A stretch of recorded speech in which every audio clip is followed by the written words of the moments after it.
ప్రకృతి వికృతి. కవి కయి, విద్యే విద్య, కన్నయ్య కృష్ణుడు. వ్యతిరేకార్థాలు విద్య అవిద్య, పుణ్యం పాపం, సద్గుణం దుర్గుణం.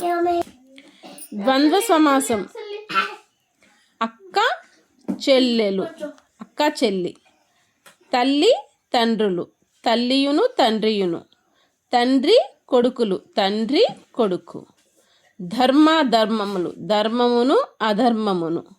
పాపపుణ్యాలు, పాపము పుణ్యము. ద్వంద్వ సమాసం.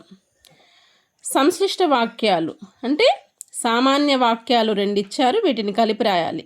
భరతమాత కవులను కన్నది, భరతమాత కవులను పెంచింది. భరతమాత కవులను కని పెంచింది. హక్కులకై పోరాడి సాధించాలి. దేశభక్తి కలిగి జీవించాలి. రెండు పదాల మధ్య సంధి జరిగినప్పుడు మొదటి పదం చివర ఉండే అచ్చు పేరుతో ఆ సంధిని పిలుస్తాం. అంటే మొదటి పదం ఊ అయితే ఉత్వసంధి, ఆ అయితే అత్వసంధి, ఈ అయితే ఇత్వసంధి.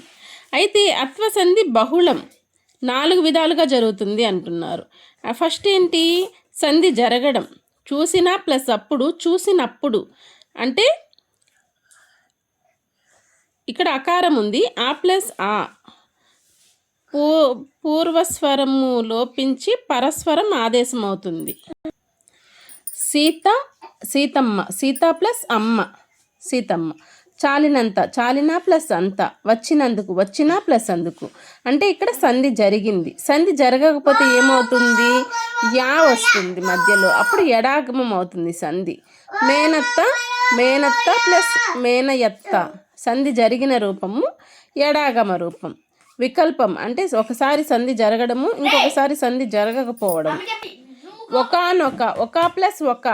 సంధి ఒకానొక, ఒక ప్లస్ ఒక. ఇది ఎలా కనిపిస్తుంది? నిషేధ రూపంలో ఎడాగమం రావాలి, యా రాలేదు.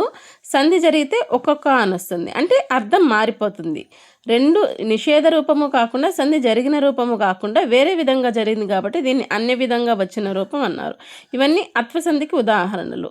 తగినంత, తగిన ప్లస్ అంత. చూసినప్పుడు, చూసిన ప్లస్ అప్పుడు. ఇచ్చినంత, ఇచ్చిన ప్లస్ అంత. చిన్నప్పుడు, చిన్న ప్లస్ అప్పుడు.